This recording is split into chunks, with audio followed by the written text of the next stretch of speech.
I'm Hick Hickey and I partake in a sport called Cowboy Action Shooting. It's a sport that rapidly turns into a lifestyle the more you partake in it. It involves using live rounds through cowboy or western style firearms, which is 6 guns, lever action rifles and shotguns. Probably the biggest influence on my cowboy action career is Clint Eastwood. Now you may say, what the hell's he got to do with it? Well, in 1964, Fistful of Dollars came out. And I remember as a 10-year-old boy standing outside the picture theatre looking at those pictures, looking at the little stills they used to have outside. And to me, that was the personification of what a cowboy or a gunfighter was. The clothing, the talk, the guns, the atmosphere, that to me was the Old West. Well, that was my Old West. And when I had a chance to go cowboy shooting, that's the person I want to be. If you look at the history of his movies, basically they all started in 1865-66 after the American Civil War. He took liberties, as all movies do, but his personification was from 65 to basically 1880, and that were the best times of the Old West for me. Civil War had just finished. The boys came home fighting from the South. They had nothing to go back to. Their farms, families, lives were gone. They still had their horses, they still had their guns from the war.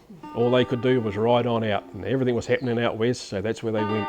They had no money, they had nothing. All they could do was rob, steal, fight, do what they could to earn a living. There was no welfare back then.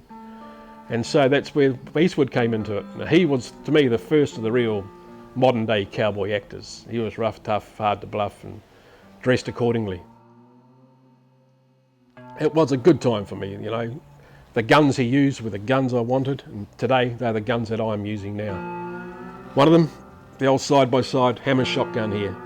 That's what I use in my cowboy action shooting. That's all I use. It's actually a Pedersoli wired earp. It's one of the newer versions of Pedersoli's shotgun. Beautiful gun to use. 3-inch chambers, chrome balls, ideal for black powder shooting.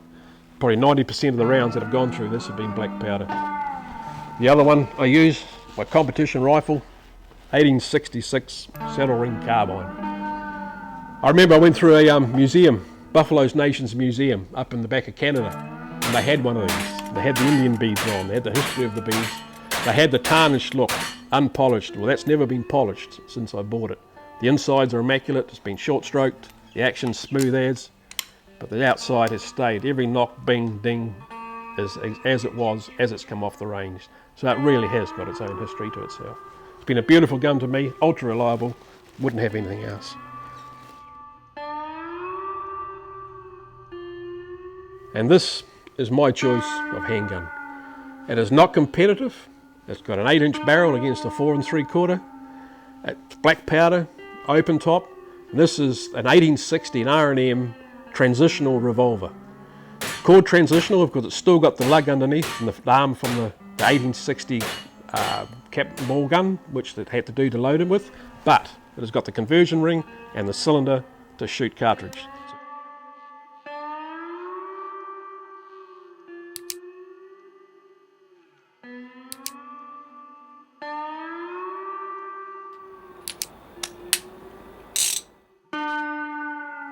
My choice. That's what I'll always shoot. Like I said, well down in the pack. I'm usually down 2/3 of the way down the ladder, but I'm shooting the guns I choose to shoot, and I'm shooting the way I want to shoot. You can't get better than that. A huge part of cowboy action shooting is the alias. And an alias is a name you have to take for yourself and become known by. Whole names or real names are not allowed, they're frowned upon, and it's only your alias that you're marked down, scored against, and answer to. There's a huge amount of aliases out there, good ones, incredible ones, and even better ones. You take the likes of a chiropractor called Doc Sawbones, his partner Lucy Bloomers. Then there's Misprint, an editor. Can't get much better than that. There's Sarge and his daughters, Tallulah Bell and Sarge's daughter, a good family unit. Then there's Smallfoot and Moonshine, father and son team. Incredible guys, good smoky outfit. Abby Cass, an accountant, and her husband, Dustin Mudd. Eagle Roy, a take on Evil Roy, brilliant. And then there's Holy Smoke and Reverend, a good holy combination, keeps us all on the straight and narrow. There's Ruby and Trinity from down the South Island. Ruby Red Smoke. She's right up there, one of New Zealand's and the world's best shooters in her class. Two brothers, Roost and Laredo. Good guys, good young fellas. You got Mr. Lot. He's a gunfighter, and his wife Liza Lot. I mean, how can you get it better than that? There's old Dingbat. He's an old hillbilly from up here in Taranaki. Awesome guy. His name's Andrew Bellringer. Dingbat, you know, it just runs together. And so it goes on. And generally, your nickname, your alias, will indicate what class you're shooting.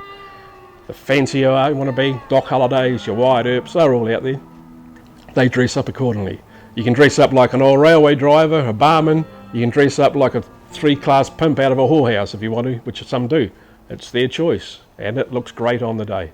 The women are dressed up as the customs and styles would be. A lot of them dress up to the nines, some just the jeans and shirt. It doesn't matter. It's whatever makes you comfortable. And that's what the sport is all about. At the end of the typical day, you pack your guns away, you go to prize giving, there's always a meal involved, and then you journey home. And that's the hardest part of all. Getting home, unloading your gear, you give your good lady a squeeze, and all of a sudden you've got to step back through that door into reality. And after 3 or 4 days of really enjoyable shooting, it is quite hard to do. All you want to do is go back and start it all again. And as for you, I will see you on the range.